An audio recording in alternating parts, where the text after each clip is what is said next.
Obrigado pelo convite. Então, vou agradecer ao Daniel, a Nathalie, a Luciano, que organizaram o evento, né, os demais organizadores, pela oportunidade de estar aqui. É sempre um privilégio falar no DCC Week. Então, como o Daniel disse, eu me chamo Fernando. A palestra vai funcionar assim. Eu vou usar 8 minutos de slide, aí depois eu faço um tutorial com vocês. Então, assim, fiquem à vontade para me perguntar o que vocês quiserem, em qualquer momento da palestra, o tempo todo. Eu vou fazer umas perguntas para vocês também. É bom que vocês não dormem. Então, eu vou falar sobre LLVM. Alguém já ouviu falar de LLVM? Como é que é? Do Clang, sim. O Clang é construído em cima do LLVM, perfeito. Clang, né? O Clang é um compilador que é construído em cima do LLVM. Alguém sabe o que significa? É uma sigla, né? Alguém sabe a sigla? Low Level Virtual Machine. Então, Ô, gente, a Ingrid está me mandando dizer que vai ter um QR Code de perguntas. A Ingrid é essa menina aqui, apontem para ela. LLVM significa Low Level Virtual Machine. Esse nome é mais um legado histórico. Assim, hoje, LLVM não é assim, normalmente entendido como uma máquina virtual, embora ele possa ser usado como uma máquina virtual. Assim, a máquina virtual seria, por exemplo, a máquina Java, por exemplo, ou CPython.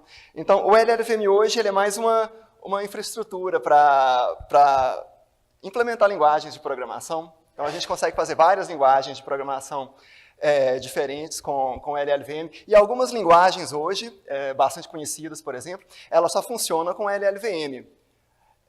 O LLVM começou, de fato, com C e com C++. Primeiro com C, né? E depois veio um front-end para C++ também. Então, assim, já havia compiladores para essas linguagens, né? C, principalmente, tem vários compiladores, GCC, por exemplo, TCC, o ICC. Então, o front-end de C chama Clang, igual vocês falaram. Então, Clang, igual alguns preferem dizer, né? E tem o Clang++, ele compila C++. Alguém sabe outras linguagens compiladas com LLVM? Hã? É possível, essa eu não tenho certeza não, mas assim, Zig é possível que seja com LLVM. É possível que não seja mais, eu acho que eles saíram. Tá? Assim, talvez não use mais. Mas alguma outra? Por exemplo, alguém programa com Rust? Assim, vocês podem fazer uma lista circular com Rust. Assim, é o desafio de programar em Rust. Então, Rust é uma linguagem compilada com LLVM. Alguém sabe qual linguagem que é usada para programar o iOS? É Swift. Swift também é feita compilada com LLVM. Swift foi feita pelo Chris Lattner. Assim, foi projetada, né, pelo Chris Lattner, que é a mesma pessoa que fez o LLVM em 2004. Alguém já mexeu com Julia?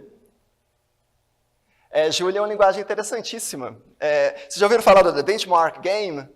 Isso é um website na internet, a gente compara linguagens de programação. Se vocês acham que vocês programam bem em alguma linguagem, vocês podem ir lá e resolver um dos problemas. Aí, se a solução de vocês for mais rápida do que a solução atual para aquele problema, aí a de vocês passa a ser a solução corrente para aquele problema em particular. Então, assim, tem 3 linguagens que dominam o The Benchmark Game em termos de eficiência.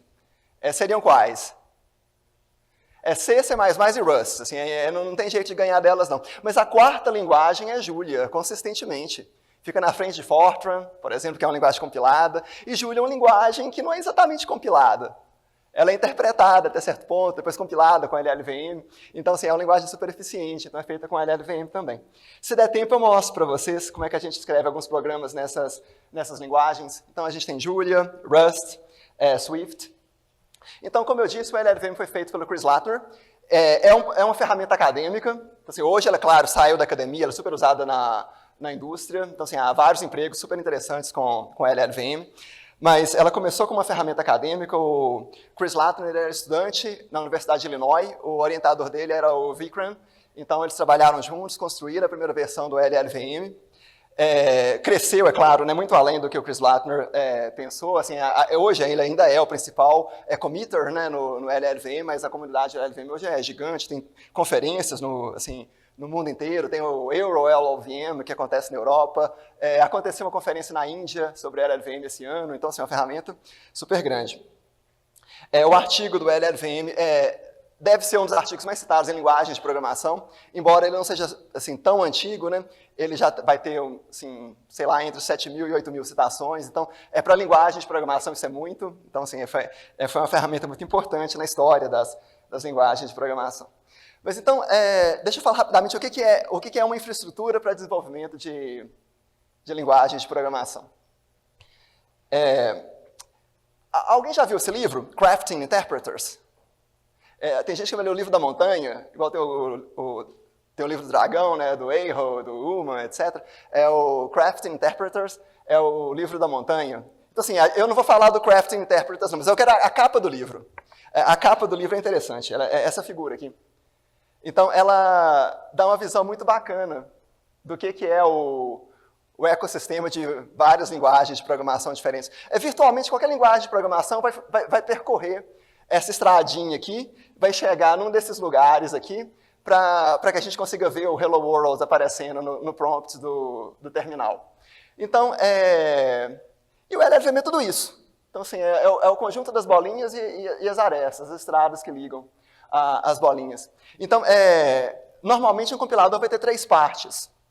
E essas 3 partes existem nesse ecossistema que é o LLVM, né? Então, assim, normalmente existe um front-end, e isso é universal. Uma coisa interessante, né, assim, ciência da computação mudou muito. Por exemplo, assim, na minha vida, eu experimentei 3 revoluções assim, em ciência da computação. Foram o quê? Assim, quando eu nasci, o mundo era diferente do que é hoje. Assim, então, assim, nos poucos anos que eu vivi, eu experimentei 3 revoluções. Vocês aqui, a maior parte de vocês, deve ter experimentado pelo menos uma e talvez 2. Então, linguagem de programação, por outro lado, não. Assim, do mesmo jeito que elas começaram, assim, em 54, 55, com o projeto de Fortran, até hoje, os mesmos problemas são resolvidos mais ou menos do mesmo jeito. Então, assim, nesse sentido, mudou pouco. Assim, o projeto de linguagem de programação mudou pouco. Então, virtualmente, toda linguagem vai passar por essas 2 fases, né? Eu transformo... Assim, o programa é string, essencialmente. Assim, um computador não entende o que é com string. Assim, a gente lê uma string, a gente entende aquilo. O computador precisa de estrutura, né? A gente tem que transformar isso numa estrutura de dados. Então, assim, nesse processo, essa string ela passa pelo menos 2 transformações. Primeiro, normalmente ela vira tokens, tipo identificadores, números, as palavras reservadas, né? While, for, repeat. Então, assim, normalmente eu crio esses tokens. Depois desses tokens, normalmente eles são transformados numa estrutura de dados que quase sempre é uma árvore. Assim, a gente chama de árvore de sintaxe da linguagem. Quase sempre é uma árvore. Assim, dá para representar programas de várias formas diferentes, mas assim, desde que elas começaram a surgir, desde que esses problemas de parsing começaram a ser resolvidos, assim, e aqui a gente está falando dos anos 60, no projeto de Algol, mais ou menos, já havia essa ideia de transformar cadeia de tokens em árvore e programar com a árvore. Assim, analisar a árvore, entender a árvore e transformar a árvore em código. Aí depois, mas daqui para frente muda, as linguagens variam, assim, como que elas funcionam. Eu posso executar um programa de várias formas diferentes. Então, mais para o final, né, assim, várias linguagens acabam sendo compiladas. Então, eu posso compilar uma linguagem para a linguagem de máquina. Normalmente, C vai ser compilada para a linguagem de máquinas, tipo as instruções que executam no meu computador. Vocês conhecem umas 5 linguagens de máquinas diferentes? A do telefone de vocês seria o quê? A linguagem de máquina do telefone de vocês seria o quê? ARM. Assim, hoje o mundo dos telefones é igual a França do Asterix. Já leram Asterix? Tipo, os romanos dominaram tudo e ficou só uma vila lá, assim, que não foi dominada pelos romanos. Então, os romanos são tipo ARM. Eles dominaram tudo. Aí sobra uma vila lá com outras coisas que não são ARM, tipo MIPS, PowerPC, de vez em quando tem. Então, assim, mas hoje a ARM é o mundo dos telefones, a linguagem de máquina. O meu computador é ARM. Antigamente a Apple era x86, aí hoje é ARM. Então, assim, é uma linguagem diferente. Alguma outra? Alguém conhece alguma outra? RISC-V, por exemplo. Então, assim, é que a gente usa, a gente tem um projeto lá, né, no laboratório, a gente gera código para RISC-V. Então, assim, outra linguagem, uma linguagem de máquina também. Então, assim, tem algumas, certo? Então, algumas linguagens, elas podem ser compiladas para a linguagem de máquina. Normalmente, tem dessas linguagens mais eficientes. E outras linguagens, elas podem ser compiladas também, para uma linguagem parecida com a linguagem de máquina.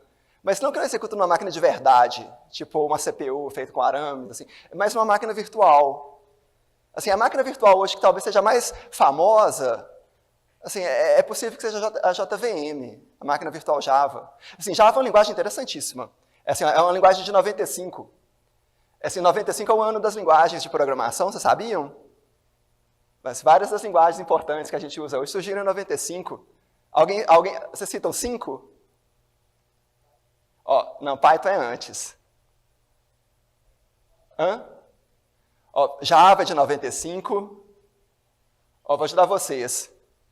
PHP é de 95. Tem outra Java que é de 95, que é até mais importante hoje.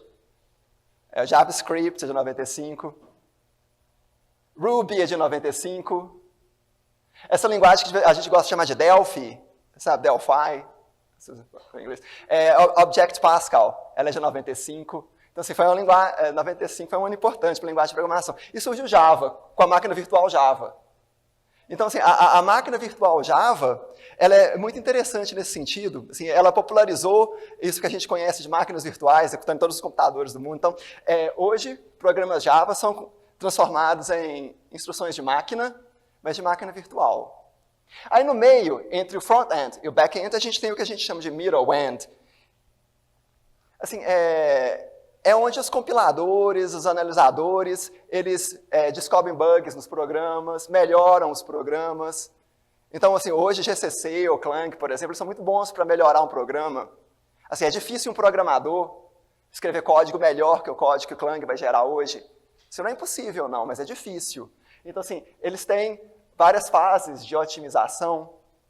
Então, normalmente o que a gente chama de LLVM vai ser o middle-end. Assim, as ferramentas que analisam a representação intermediária dos programas. Eu vou mostrar para vocês exemplos. Okay? Então, normalmente, isso que é o LLVM. Mas notem que até a árvore de sintaxe dos programas, né, assim, logo no início da vida do programa, até a árvore de sintaxe dele eu consigo interpretar. Assim, algumas linguagens funcionam aqui, param aqui. Alguém conhece alguma? A Bash, por exemplo, essas linguagens de shell todas, a gente interpreta uma estrutura de dados, uma árvore de sintaxe, uma estrutura de dados que é interpretada. Mas, enfim, então, o LLVM vai ser tudo. Assim, hoje, né, eu vou tentar mostrar para vocês exemplos de front-end, back-end e uma ou outra otimização de código que a gente faz com middle-end. Em termos de ferramentas, então, deixa eu dar exemplos de 3, assim, que existem nesse ecossistema do LLVM. Aí eu mostro para vocês onde que elas ficam no meu computador. Então, assim, o front-end mais famoso do LLVM chama Clang, é o Clang. Então, o Clang pega um programa C e produz um programa no formato intermediário do LLVM. É por isso que vem o Virtual Machine no nome LLVM. O LLVM foi feito para executar, interpretar esses programas LL, esses bytecodes do LLVM. Então, o Clang vai pegar um programa C e transforma em LL. Se eu quiser compilar Rust, aqui, em vez de Clang, eu vou ter o quê? Eu vou ter Rust C. Se eu quiser compilar Kotlin, sabe Kotlin, essa linguagem do Android, parece com Swift, né? Em vez de Clang, eu vou ter Native Kotlin. Então, eu transformo um programa KT em um programa LL. No middle end, LLVM tem uma ferramenta só. Ela chama OPT. Aí eu vou mostrar para vocês. Mas OPT é super legal. Eu consigo escrever o que a gente chama de passes, tipo transformações ou análises, e plugar no LLVM. Então, é um arcabouço de desenvolvimento de software. Então, assim, eu trabalho no laboratório de compiladores aqui da UFMG. E lá a gente faz vários passes. Então, assim, a maior parte da pesquisa que a gente faz é desenvolvendo passes, análises, otimizações, que melhoram os programas. Então, assim, nota que aqui isso tudo é agnóstico à linguagem. Funciona com Rust, funciona com Kotlin, funciona com Swift. Então, assim, várias linguagens diferentes. E o back-end do LLVM, aqui tem vários. Então, assim, o LLVM tem uma ferramenta chamada LLC, que pega descrições de arquiteturas diferentes e gera código de máquina. Então, assim, quando a gente vê um ponto O, assim, normalmente aquilo vai ser código de máquina que foi produzido a partir de, por exemplo, C ou C++, por exemplo. Então, assim, isso é esse ecossistema. Então, deixa eu mostrar para vocês como é que isso funciona.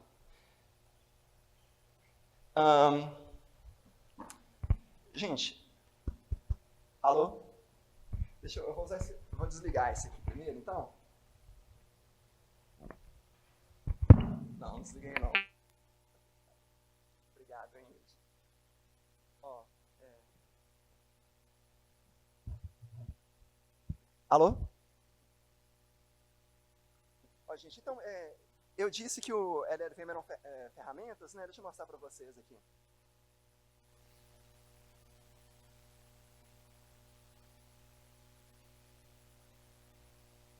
eu aumentar aqui.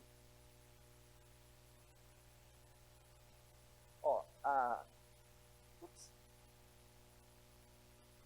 a minha distribuição do LLVM tem todas essas coisas aqui. Ficou grande, né? Deixa eu... assim, ops. Tá bem. Então, eu vou ter... Deixa eu pegar aqui.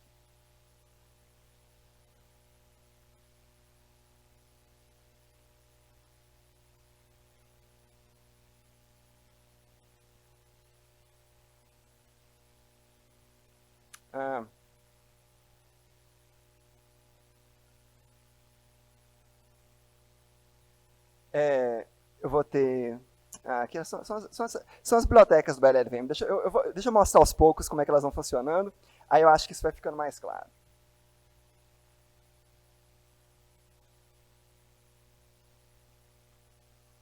Ó, deixa eu criar um programa aqui rapidamente.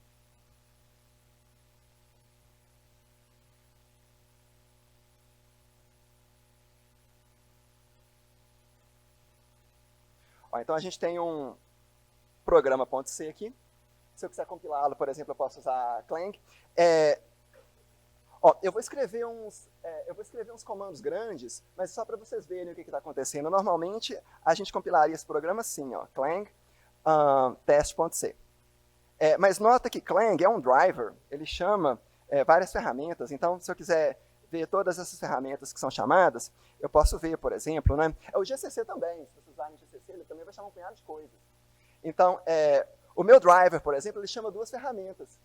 Para eu poder fazer um programa funcionar, seriam quais? Ele chama um compilador, no caso é o CC1, e ele chama um ligador, no caso é o LD. Então, assim, ele chama essas coisas. Mas então, assim, vamos compilar isso usando o LLVM apontando das bibliotecas direito, né? Então, eu posso compilar ela assim.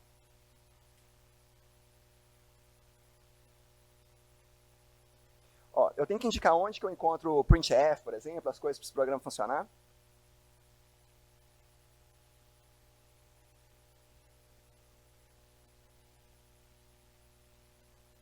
Ó, então, acho que faltou alguma coisa aqui. SDK, desculpa, gente.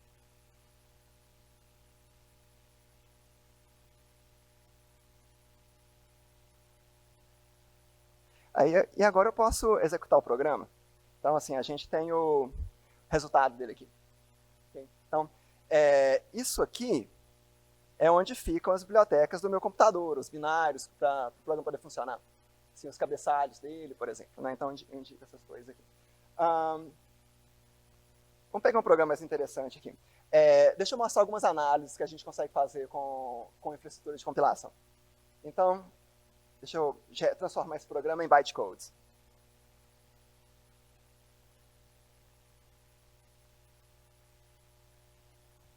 Ó, isso aqui, gente, é a árvore de sintaxe abstrata do programa. Vocês lembram lá do livro da montanha? Assim, é a segunda fase, né, de transformação do programa. Primeiro ele vira tokens e depois ele vira árvore. Então, por exemplo, Se a gente vê, aqui tem um for, assim, tem um laço no programa e tem um for. Esses nós for, eles têm normalmente 4 filhos, que são o quê? Ó, o inicializador, faltam 3 filhos.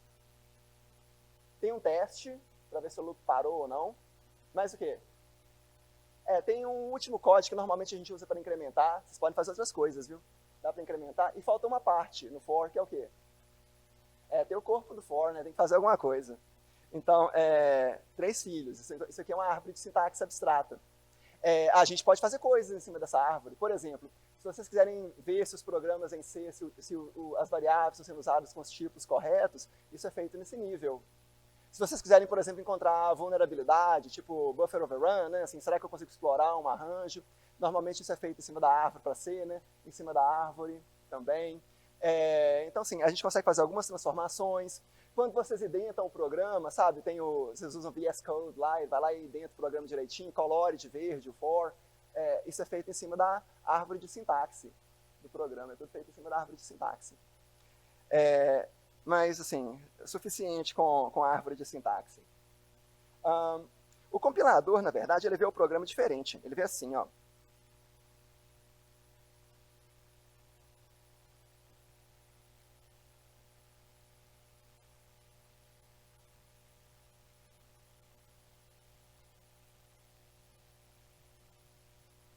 Ó, isso aqui é a linguagem intermediária do LLVM. Ela parece um assembly, né? É por isso que ele chama Low Level Virtual Machine. Se a gente pega um programa Java, é diferente. Não, gente, peraí, eu acho que eu tenho um programa Java aqui, deixa eu mostrar os bytecodes. Não, agora como é que faz para ver os bytecodes Java, que é tenso, né? Acho que é Java P. Java P, cube.class. Ó, isso aqui pode dar errado, viu? Já faz um tempo que eu não mexo com Java. Não, acho que tem que passar menos alguma coisa aqui. Talvez menos B de bytecode? Não. Vamos ver, menos help. CP, class, menos P, private show all class member, C, C, menos C. Vamos ver aqui de novo. Isso aqui é Java. Tá vendo? Isso aqui são bytecodes Java. Só que a máquina virtual Java é muito diferente do LLVM. A máquina virtual Java, ela funciona com uma pilha. Então, assim, quando a gente se eu quero somar 2 coisas, eu tenho que colocar elas no topo da pilha e depois eu chamo uma instrução chamada add. Aí ele pega e soma as 2 coisas que estão no topo da pilha e volta para a pilha. Então, assim, a máquina virtual Java, são instruções de notação polonesa reversa. Então, assim, é bem diferente. O LLVM, por outro lado, é código de 3 endereços. A gente tem store, tem load, se eu quiser comparar, por exemplo, eu comparo registradores. Só que isso aqui ainda é uma máquina virtual. Por exemplo, a gente tem infinitos registradores. Então, assim, se eu quiser registradores, eu declaro uma variável nova. Então, assim, nesse sentido, ela é bem diferente da máquina virtual Java. Mas, enfim, isso aqui é a representação intermediária do LLVM. Quer ver?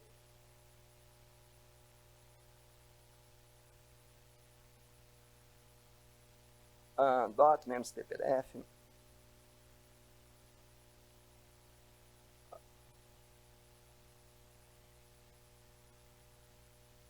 Ó, o compilador, ele vê o programa assim. Então, assim, aquele assembly que eu mostrei para vocês, ele é desse jeito. Assim, o que está dentro dessas caixinhas não importa tanto, não. Mas quando a gente analisa, por exemplo, a representação intermediária de um programa, é isso que a gente está analisando. Essa estrutura de dados, ela já não é uma árvore mais. A gente tem ciclos, por exemplo. Ela tem um nome. Ela chama grafo de fluxo de controle. Isso foi, esse termo, grafo de fluxo de controle, foi inventado por uma menina. Ela chamava Frances Allen. Ela ganhou o prêmio Turing em 2007, 2008, 2007. Acho que foi a primeira mulher a ganhar o prêmio Turing. Ela inventou o grafo de fluxo de controles, inventou várias análises sobre otimizadores. Então, assim, é conquista dela. E, incidentalmente, em 2008, uma outra menina ganhou o prêmio Turing. Alguém sabe o nome dela? Ela chamava Barbara. Chama ainda, né? Não morreu? A Frances Allen morreu. A Barbara Liskov. Foi ela que cunhou esse termo programação orientada a objetos. É uma aluna que trabalhava com ela, né? Mas ela também. Eles inventaram várias coisas. Mas enfim, 2007 e 2008 foi ano de linguagem de programação e ano de mulheres em computação. Então, assim, a gente tem essa representação intermediária aqui. Eu posso fazer análises, por exemplo. Vou mostrar uma análise para vocês.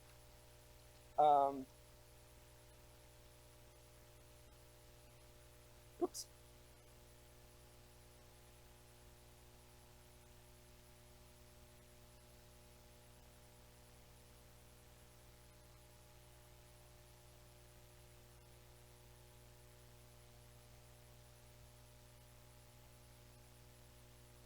Ó, a gente acabou de analisar esse programa. Aí a gente transformou ele em regiões. Assim, isso aqui é uma análise de grafos. Cada região dessa só tem uma propriedade, só tem uma entrada. Normalmente a gente faz, isso é importante, chama region analysis, análise de regiões em programas. Os compiladores fazem isso, por exemplo, se eles querem paralelizar os programas. Por quê, hein? Assim, por que a gente separa o programa em pedaços que tem uma entrada só? Se eu quero transformar esse programa em um programa que executa em paralelo. É o seguinte, caixinhas que não têm dependência uma da outra, elas conseguem executar em paralelo. Assim, esses bloquinhos que tem uma entrada só. Se não tiver caminho para o início do programa, até chegando a um, passando pelo outro, eu consigo executá-los em paralelo. A gente faz isso para outras coisas. Por exemplo, uma coisa comum em otimização de código é tirar código que não muda de dentro dos laços, mas aí eu preciso de ter um lugar para passar ele. Então, assim, é logo na caixinha que entra, no bloco daquele laço. Assim, isso é uma análise de código que os compiladores fazem. Então, quer ver? Se eu quero saber, por exemplo, se existem dependências no programa, a gente consegue uma outra estrutura de dados. Deixa eu ver se eu mostro, se eu consigo construir ela aqui para vocês.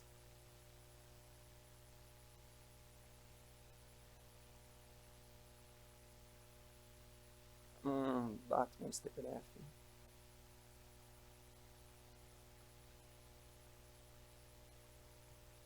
Ó, isso aqui é uma outra análise estrutural que a gente fez em cima do programa.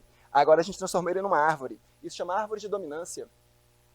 A gente diz que é bom em um grafo, né? Isso não foi a turma de compiladores que inventou isso, não. Dominância é teoria de grafos. Mas um nó A domina o nó B. Se eu só consigo chegar a B passando pelo A. Aí é claro, né, que eu preciso ter um ponto de partida, que é o bloco de entrada da função. Em C, toda função só tem um jeito de entrar nela, só tem um ponto de partida em C. Mas tem linguagens que tem mais de um ponto de partida. Assim, eu consigo entrar no grafo de fluxo de controle por vários lugares diferentes. Isso é comum, por exemplo, em linguagens que a gente compila just in time. Alguém já escutou isso? Compilação just in time? JavaScript, por exemplo. Python com o PyPy, o Numba. Então, assim, são compilados just in time. Então, nesse caso, às vezes a função tem vários pontos de entrada. Em C, não. Em C só tem um. Então, assim, para eu executar esse bloco aqui, por exemplo, eu tenho necessariamente que passar por esse. Então, a gente diz que esse bloco, ele chama o quê? For cont. Ele domina o for inc. Então, assim, o compilador ele encontra essas relações para a gente. Bom. Deixa eu mostrar linguagens de programação diferentes para vocês. Quer ver? Alguém sabe que linguagem que é essa?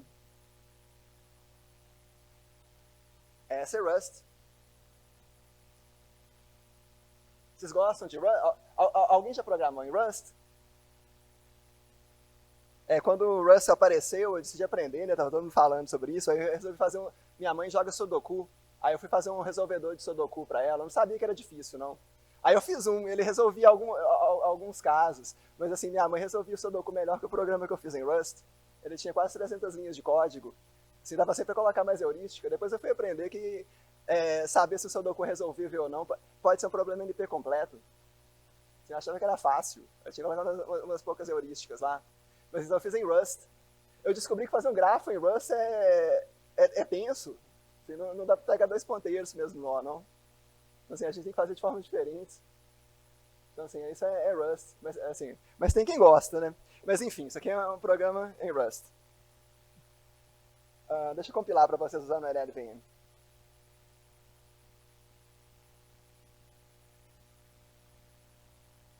Ó, então, Rust C é igual ao Clang. A única diferença é que o C no Clang fica na frente, em Rust ele fica depois. Rust C. Se eu quiser executar isso...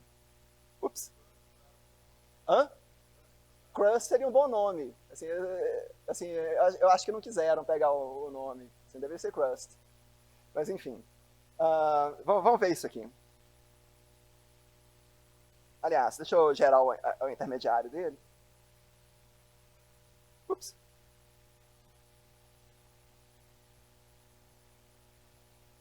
Ó.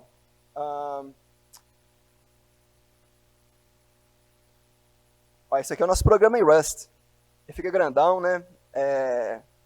Ô, gente, assim, programa assembly pequenininho é mais C e C++. Se vocês forem compilar outras linguagens, elas colocam um punhado de coisa lá dentro do binário para o programa funcionar. Assim, não é toda linguagem que consegue linkar fácil com libc, não. Rust tem alguns outros problemas. Vamos achar o fatorial aqui. Ó, esse aqui é o fatorial de Rust. Quer ver uma coisa que a gente nota? Deixa eu ver se eu encontro ele aqui. Ó, assim, o código Rust é cheio dessas exceções. Sabe, panic? Assim, se alguma coisa der errado, entra em pânico. Assim, esse é o código Rust. Parece que é ruim, né? Mas Rust é uma linguagem segura. Assim, C é uma linguagem insegura. Vocês já se sentiram inseguros programando em C? Pois é. Assim, vejam bem, eu falei, né, do The Benchmark Game, C é, assim, consistentemente, sempre a primeira linguagem. Lá são 10 problemas de programação e é crowdsourced. Então as pessoas vão lá e tentam resolver os problemas. Quem resolve melhor o programa dele ou dela fica lá na frente. Então, assim, C consistentemente vence. Mas vence Rust por uma margem muito pequenininha. Mas, assim, não tem, é muito difícil ser mais eficiente que C. Se C não faz verificação nenhuma, se quiserem escrever fora do arranjo, assim, vocês fazem isso, sejam felizes.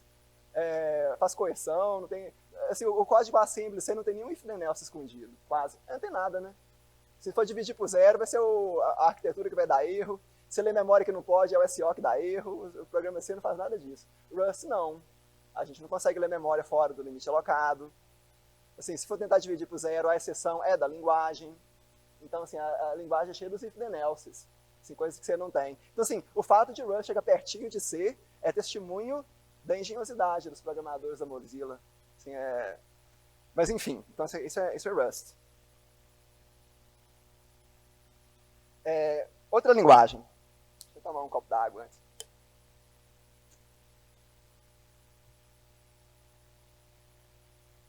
Ó, Julia.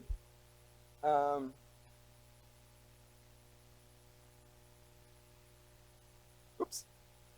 Ó, a gente acabou de escrever um fatorial em Julia. Ó, deixa eu executar o fatorial para vocês verem. Então, mesmo número. Julia sempre compila para LLVM. Ups. Ó, isso aqui é o código LLVM de Julia. Assim, Julia é uma linguagem muito legal. Ela não é exatamente interpretada, não. Assim, todo programa, toda função ela é compilada para o LLVM, mas ela pode ser recompilada. Assim, mais de uma vez enquanto o programa está executando. Sabe, o programa está funcionando lá a 1000 por hora, aí de repente o profiler, né, percebe que dá para melhorar o programa, recompila ela, tipo, sem parar o programa.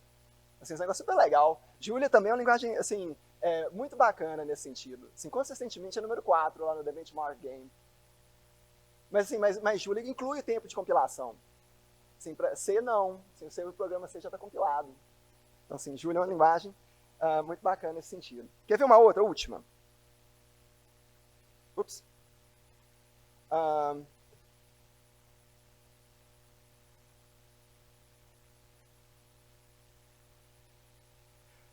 E alguém sabe qual linguagem que é essa?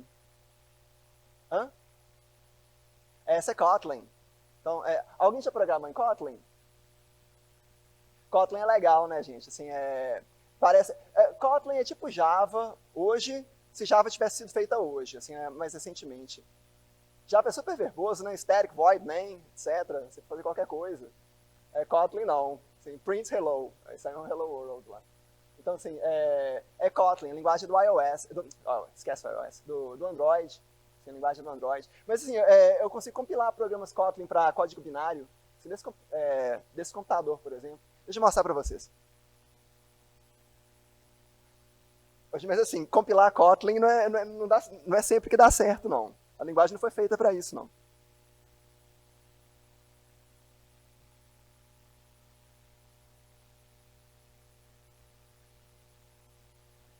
É tipo isso, né? Kotlin C. Demora. Assim, vocês vão ver que esse negócio é grande. Vou mostrar para vocês.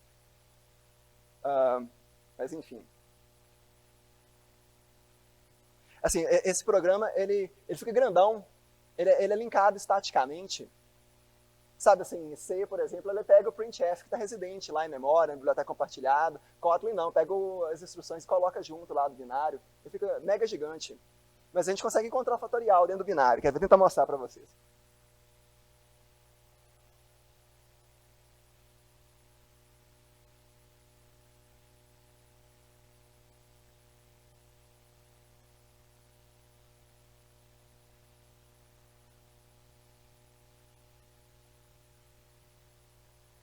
Então, assim, a gente está tentando produzir o bytecode LLVM. Mas, assim, vai ficar grandaço, assim, vai ficar gigante. Quer ver? Então, tem 14 mega o programa. Então, se eu tentar encontrar ele aqui, ó. Vamos tentar achar o nosso fatorial. Está aqui. Então, isso aqui é o código Kotlin. É também cheio das exceções, cheio dos if-then else's. Assim, Kotlin também é uma linguagem segura. Assim, as linguagens inseguras famosas que tem são quais? Inseguras.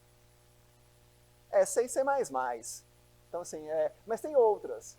Por exemplo, Pascal, por exemplo, a gente consegue fazer coisas que não é bem definida na linguagem. Mas hoje poucas pessoas programam em Pascal. Assim, quando eu entrei no UFMG, eu fui alfabetizado em Pascal. Essa é a primeira linguagem que eu vi na minha vida. Tinha o livro Pascal estruturado, existia na biblioteca municipal da minha cidade. Foi lá que eu comecei a mexer com ciência da computação. Assim, nem tinha computador, mas tinha Pascal estruturado. Foi até escrito pra gente no DCC aqui. Assim, enfim, eu tentei fazer um programa para ordenar, não consegui de jeito nenhum. Assim, achei que era a coisa mais difícil do mundo. Aí eu cheguei aqui no DCC, eles fazem assim, um programa para ordenar com 4 linhas. Mas assim, é tudo questão de perspectiva. Mas avancemos. Uma coisa legal, eu estou vendo que as horas estão passando rápido ali, né? Uma coisa legal que eu falei é que assim, o LLVM é um compilador otimizante. Ele dá conta de otimizar os programas. Quer ver? Deixa eu mostrar algumas otimizações para vocês. A ferramenta que faz as otimizações, ela chama... Alguém lembra? Eu mostrei antes. Ela chama PT. Eu tenho... A minha distribuição do LLVM tem todas essas coisas aqui. Assim, várias otimizações. Assim, quer ver? Deixa eu mostrar alguma em particular aqui. SCCP é Sparse Conditional Constant Propagation. Então, exemplo. Esse aqui é um programa. Okay? Vou tentar compilar esse programa para LLVM, vocês vão ver como é que o código fica ruim. E depois a gente melhora ele. Essa que é a ideia dos compiladores. Esses compiladores otimizantes. Então, vamos tentar compilar esse programa aqui.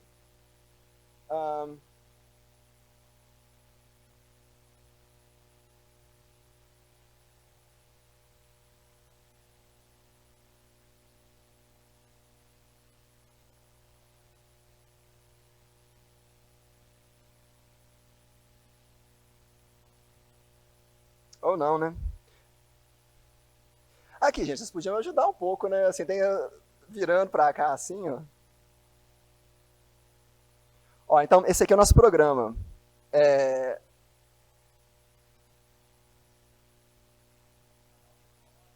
Serve. Vocês estão fazendo isso para o Isaquias? Sabe que o Isaquias vai disputar esse negócio hoje. Mas voltemos aqui. Olha só, o programa... Assim, gente, vocês podem até não entender de assembly, mas vocês olhando isso aqui, assim, dá pra ver que não tá bom. sabe, tá alocando tudo na pilha, tá vendo? Assim, tudo na memória, fazendo store. Olha só, ele acaba de colocar uma coisa em memória, aí pega ela de novo, sabe? Assim, acaba de pegar, aí pega e grava em memória de novo. Assim, o programa tá ruim. Assim, mesmo para quem, assim, mesmo que essas letras aí elas não digam nada, esse programa tá ruim. Então vamos dar uma melhorada nele. A primeira coisa que a gente consegue fazer é colocar essas coisas em registradores. Assim, tirar isso da memória, tirar os loads, stores. Então, deixa eu fazer isso para vocês verem.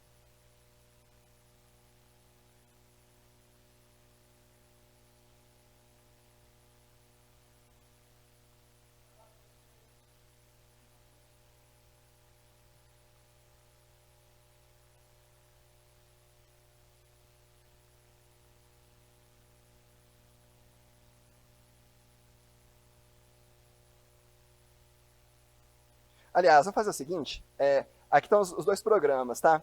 Então, ó, esse aqui é o programa otimizado, e esse aqui é o programa original, lá do outro lado, tá vendo? Assim, então, assim, o que aconteceu é que a gente tirou essas coisas de memória e está representando elas agora como constantes. Mas, assim, mesmo esse programa, dá para melhorar ele, né? Qual que é a otimização óbvia que a gente consegue fazer aqui?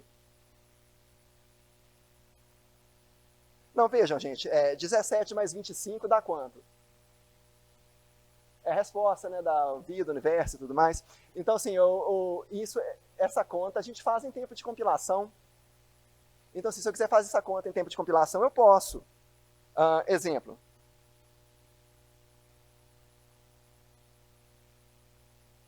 Ups. Qual é o nome desse negócio? Agora acho que é SCP. SCCP. Isso.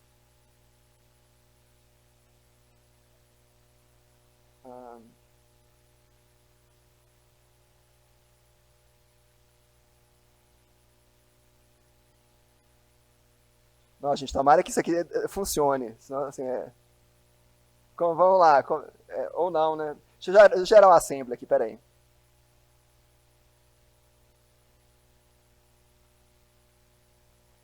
Ó, tá vendo aqui, ó? Aqui agora a gente já está retornando 42, em vez de fazer a soma. Então, assim, isso são otimizações. Normalmente, quando a gente compila um programa, a gente assim, usa níveis de otimização. Por exemplo, em GCC ou em Clang, existem quantos níveis de otimização? Assim, tem vários, na verdade. Ó, tem o menos O1, o menos O2, o menos O3, por exemplo. Tem mais o quê? Se eu quiser diminuir o tamanho do programa, tem menos OS. Em Clang tem menos OZ. No GCC não tem menos OZ, não. E são otimizações que diminuem o tamanho do programa. Olha, por exemplo, se eu compilo esse programa com menos O1, vocês sabem quantos passes o LLVM passa em cima do programa? Vejam bem, o SCP, esse que resolve as operações em tempo de compilação, é um passe. Esse que faz a alocação de registros é outro passe. Então a gente teve dois passes. Assim, para transformar aquele programa de load store em RET 42, eu tenho dois passes. Se eu chamo Clang menos O1, vocês chutam quantos passes que acontecem? O que vocês acham? Mais ou menos de 10. Mais ou menos de 20. Mais ou menos de 40. Assim, mais ou menos de 80. Mais ou menos de 160. 160 está um número... Vamos tentar ver? Quer ver? Vamos dar uma olhada aqui.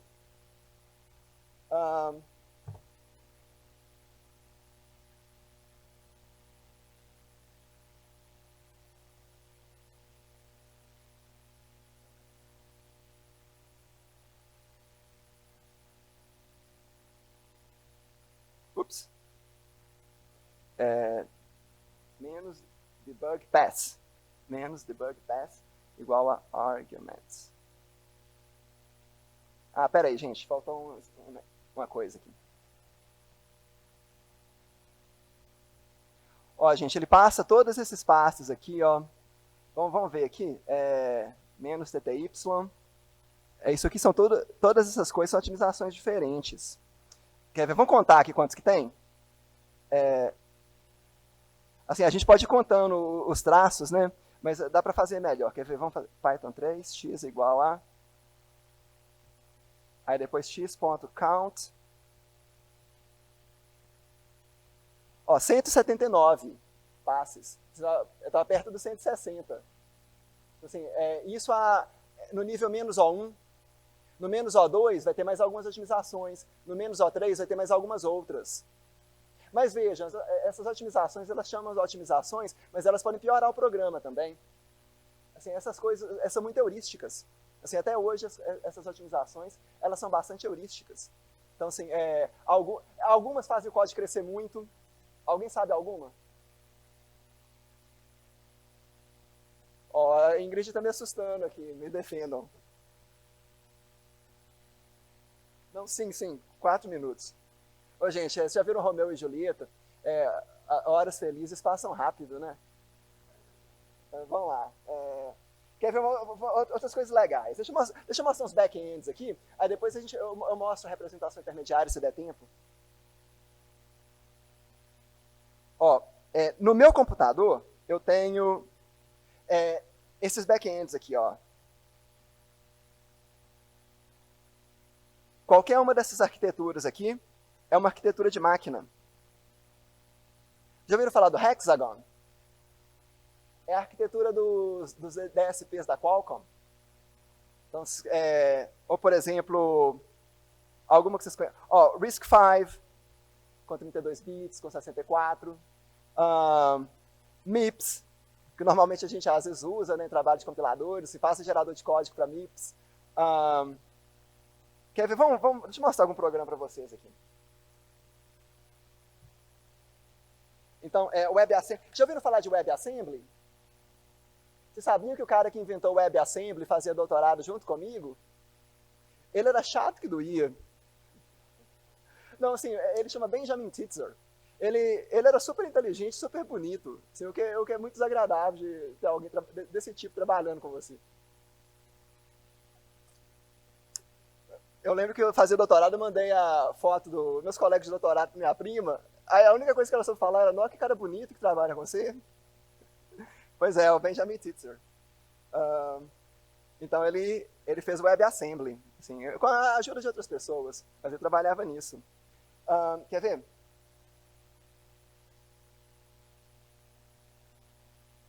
Aí fala uma arquitetura que vocês querem ver. ARM é esse próprio computador. ARM. Deixa eu ver aqui, como é que chama o negócio? Menos O ir.arm. Ó, isso aqui é um programa ARM. Tem uns registradores aqui. Quer ver? ARM é muito parecida, por exemplo, com RISC-V. RISC-V. Acho que é 32, né? Deixa eu ver aqui.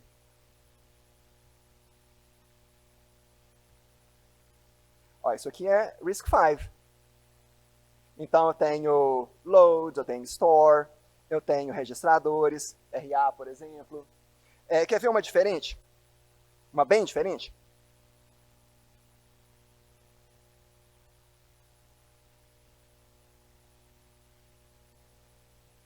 Ó, isso aqui é x86.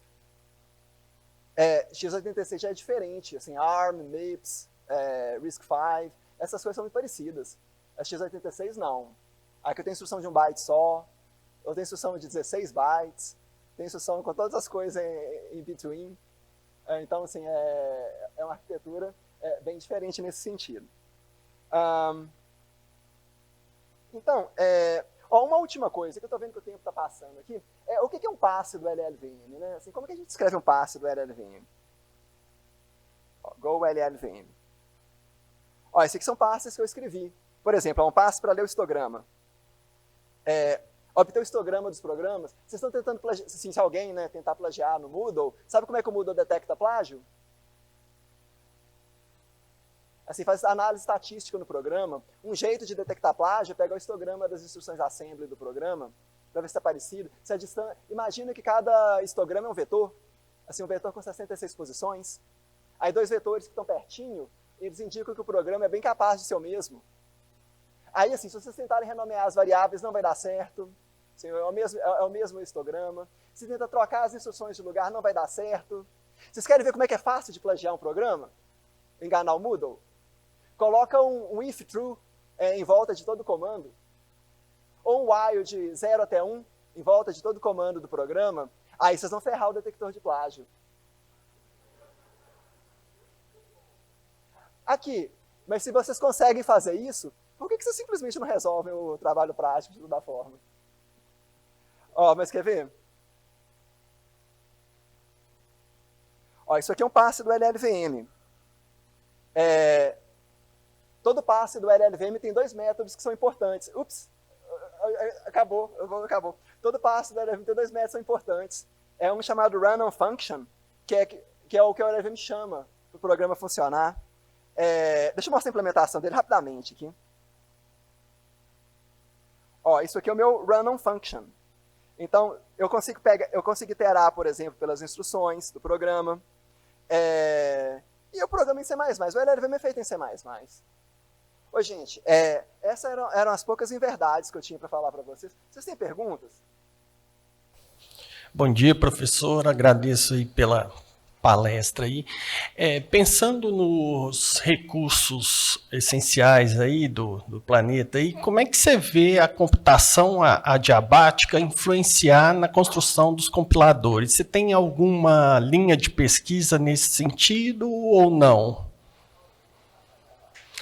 A computação adiabática é aquela que o princípio é a redução de calor no nível de processador. Então, gastar menos comandos para gastar menos energia, essas coisas. Mas é da física, sim. Mas eu acredito que ela pode influenciar aí na construção dos compiladores, igual você disse ali que tem, às vezes, um compilador ali que está gastando mais comandos, menos comandos, então, às vezes, dá para otimizar isso de uma forma a gastar menos energia. Pode parecer, assim, bem pequeno, mas um compilador aí, alguma coisa aí de inteligência artificial que fica rodando por tempos e tempos, às vezes o consumo aí pode ser menor por essa computação aí mais avançada.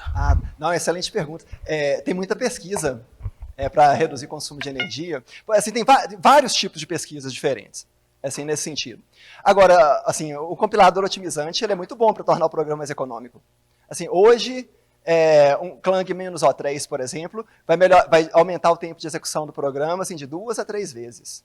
Então, assim, mas é pouco, né? Tipo, a lei de Moore dobra a cada 18 meses.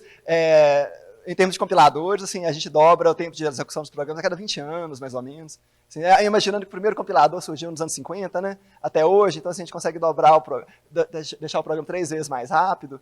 Então, assim, é pouco, né, comparado com a lei de Moore. Mas tem muita pesquisa exatamente nessa linha de tornar o programa mais energeticamente eficiente. Quer ver uma coisa legal? Uma coisa que gasta energia é flipar bit. Sabe assim, o flip-flop é 0, passa a ser transmitir 1 agora. Então, existe muita pesquisa em colocar as instruções em sequência, de modo a minimizar a quantidade de bits que mudam. Sabe assim, começa com a instrução, aí eu poderia colocar tem uma certa quantidade de instruções que podem vir depois. Se eu coloco uma que diminui a quantidade de bits que mudam, por exemplo, reuso o mesmo registrador. Assim, quando uma instrução reusa o mesmo registrador, não tem consumo. Então, assim, em termos de seleção de instruções, tem isso. Uma outra coisa legal, programa muito paralelo, quando tem muita thread chegando em conflito, tipo, entra lá no semáforo, né, assim, curso de SEO, né, aquele algoritmo Baker lá, quando elas entram em semáforo, elas ficam esperando, fica gastando energia à toa. Então, assim, desligar um dos cores em programa que tem muito conflito é uma forma de diminuir o consumo energético deles. Então, assim, tem muita pesquisa nesse sentido. Assim, já fazem vários anos, inclusive. Inicialmente, gostaria de perguntar se essas otimizações que você mostrou aí, elas são específicas por arquitetura. Dependendo, você pode ter mais otimizações ou específicas para arquitetura. Tá, não, essa é uma ótima pergunta. Vejam, tem os dois. Essas otimizações que são executadas a nível de OPT, elas são agnósticas à linguagem, independe da linguagem de programação fonte, e não depende da arquitetura alvo. Elas são independentes da arquitetura. Mas, por outro lado, todos esses back-ends, eles têm otimizações que são específicas da arquitetura. Por exemplo, em ARM eu tenho 32 registradores, mas em x86 só tem 6 que eu consigo usar assim, sem problema nenhum. Então, assim, então muda a arquitetura. Por exemplo, em x86 tem uma instrução chamada inc, que é um byte só, que incrementa, que é uma adição de 1, que não vai existir em ARM, por exemplo, que não tem RISC-V.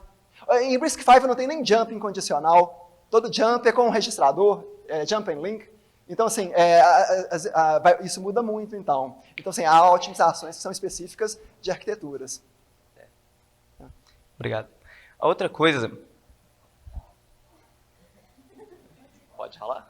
Outra coisa que eu tinha para perguntar é a respeito desse exemplo que você compilou para LLVM, no caso para os bytecodes da LLVM, né, se eu não estou enganado, linguagem Kotlin, que é uma linguagem que roda na JVM. Tem algum benefício de fazer isso para linguagens que, pelo menos normalmente, são interpretadas? Sim, assim, normalmente o programa compilado vai ser mais rápido. Assim, tem menos intermediários, não é? Então, assim, o Kotlin C, o Kotlin nativo, ele é bem mais rápido do que o Kotlin interpretado na JVM. Assim, a JVM compila também. Assim, ela tem um negócio chamado hotspot.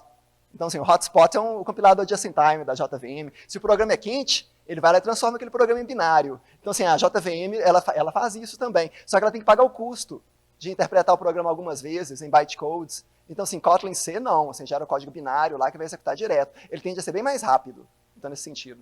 Mas o Kotlin C, ele não é a forma padrão de executar Kotlin. Então, eu não tenho certeza se ele compila a linguagem inteira.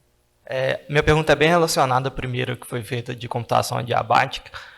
A gente tem visto, principalmente na área de hardware embarcado, muita coisa em computação aproximada, né? Tem um exemplo que eu lembro assim, de cara, o TensorFlow Lite, que ele elimina todas as operações com float, usa só int para ficar mais leve e tal.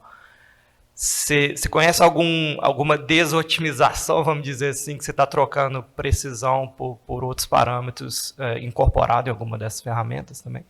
Não, assim, essa parte de quantização hoje entrou muito na moda, né? Assim, a gente tem esses modelos de deep learning. Ô, gente, vocês falam de redes neurais e tal, mas assim, isso tudo é programa multiplicando matriz. Assim, uma rede neural é um punhado de multiplicação de matriz, só isso mesmo. Assim, o que varia é o tamanho da matriz, o jeito que a gente armazena ela em memória. Mas então, assim, em cima disso, tem muitas otimizações que são feitas. Uma delas, por exemplo, é trocar a precisão. Por exemplo, se eu uso 16 bits, eu posso tentar usar 8. Ou se eu uso o número de ponto flutuante de 64, eu posso tentar usar de 32. Então, assim, porque às vezes, por exemplo, assim, o modelo ainda continua reconhecendo que é um gato, que é um canário, assim, ainda que a precisão seja menor, sabe? Então, assim, existe muita pesquisa nesse sentido.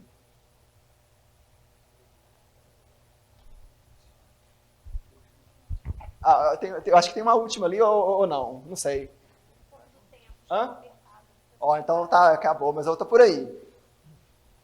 Obrigado, gente.